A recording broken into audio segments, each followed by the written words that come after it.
तो जब तक जाति रहेगी तब तक जाति के आधार पर आरक्षण बना रहेगा। अगले 50 साल तक आरक्षण खत्म होने वाला नहीं है, ये खुद गवर्नमेंट बोल चुकी है।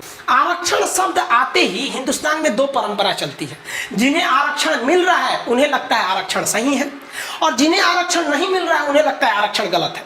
ये दोनों एक दूसरे में किसी की बात नहीं सुनना चाहते। एक को कहता है खत्म करो, एक को कहता है नहीं करो। अरे भाई साहब तनी दिमाग लगाओ, अगर आरक्षण गलत रहता तो सुप्रीम कोर्ट खुद खत्म कर देता। अनुच्छेद 13 क्या कहता है कि अगर कोई चीज गलत है तो हम उसे खत्म कर देंगे। 3 तलाक खत्म हो गया कि नहीं। आरक्षण की बात देखिए, आरक्षण क्या है कि समाज में कई तबके के लोग रहते हैं, ये कई वेराइटी के लोग रहते हैं। अब जैसे देखिए आप ये दो वेराइटी जो है थोड़ा सा नीचे रह गई है, तो आरक्षण कहता है कि ये लोग जो आगे बढ़ गए हैं इन्हें आगे बढ़ने दीजिए, इन्हें आगे बढ़ने से कोई नहीं रोका है, थोड़ा इन्हें पुशबैक करके उठा दीजिए कि समाज एक जैसा रहे। ये जो लोग पीछे से प्रताड़ित हो रहे हैं, आप सोचिए ना आरक्षण कितना खराब होता है कि मूला कर्म एक कानून था केरल में, जिसमें दलित महिलाएं अपना स्तन नहीं ढक सकती थी, उन्हें नंगे रहना पड़ता था, स्तन नहीं, स्तन उनका खुला रहना चाहिए था।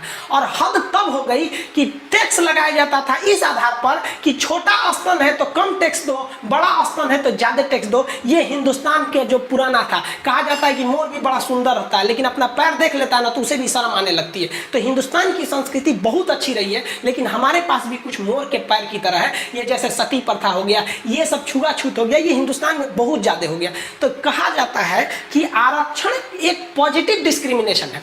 ये किसी आगे बढ़ रहे व्यक्ति को रोकता नहीं है कि तुम नहीं कर सकते हो, जो पीछे है उसको कहता है कि तुम आगे चले जाओ। अब क्या होता है कि यहाँ पर इसको निगेटिव व्यू में आपको प्रस्तुत किया जाता है। अगर ये गलत रहता तो फिर आपको क्या होता, वो सुप्रीम कोर्ट तो रोक ही देता। आपके हिसाब देखिए बात बता देते हैं, दुनिया में अभी हिंदुस्तान की बात बताते हैं, अगले 50 साल तक आरक्षण खत्म होने वाला नहीं है, ये खुद गवर्नमेंट बोल चुकी है। मोदी जी भी बिहार में आए थे तो क्या बोले थे भाषण में, आरक्षण खत्म नहीं होने देंगे।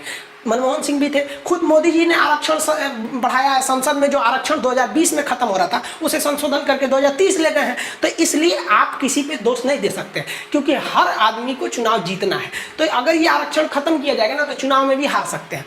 आरक्षण की जब बात आती है तो जो विरोध करते हैं, कभी कभी से ये सोचिए कि आरक्षण क्यों है, क्योंकि जाति है। सबसे सिंपल है, जाति खत्म कर दीजिए, आरक्षण का बवाले खत्म हो जाएगा। नहीं कहते मैं किसके लिए सजूं, मेरा पिया आनर है। भाई ना जातीय नहीं रहेगा तो आरक्षण देंगे किससे, तो फिर बचेगा गरीब कौन है, अमीर कौन है। तो यहाँ उन लोग नहीं कहेंगे नहीं जातियों रहना चाहिए, आरक्षणों नहीं रहना चाहिए। तो भाई आपसे ज्यादा समझदार सुप्रीम कोर्ट में बैठे जज लोग हैं, वो इसे एक पॉजिटिव डिस्क्रिमिनेशन समझते हैं, एक पिछड़े समाज को आगे बढ़ाने के लिए कहते हैं। क्योंकि जिस समाज को आरक्षण प्राप्त है ना, उस समाज को मंदिर में घुसने पे रोक, मतलब भेदभाव किया जाता है। आप एक एग्जाम्पल देखिए, बिहार के मुख्यमंत्री जब थे जीतन राम मांझी, तो बिहार का मुख्यमंत्री सोचिए उस राज्य का सबसे बड़ा पावरफुल होता है, वो जब मंदिर में पूजा करने गए थे तो जाने के बाद मंदिर धुल दिया गया था। ये क्या चीज है, ये है निगेटिव डिस्क्रिमिनेशन, कि उसको आप निगेटिव कर रहे हैं। और आरक्षण देना क्या है, एक पॉजिटिव डिस्क्रिमिनेशन है। ये हम नहीं कर रहे हैं, ये संविधान कर रहा है। हम जो बता रहे हैं आपको संविधान के हिसाब से बता रहे हैं। हम फिर बताते हैं कि जिसे आरक्षण नहीं मिल रहा है ना, वो मेरी बात, सुप्रीम कोर्ट की बात, संविधान की बात सुनेगा ही नहीं, वो दिमाग में बैठाया है कि हमारा विरोध करना है।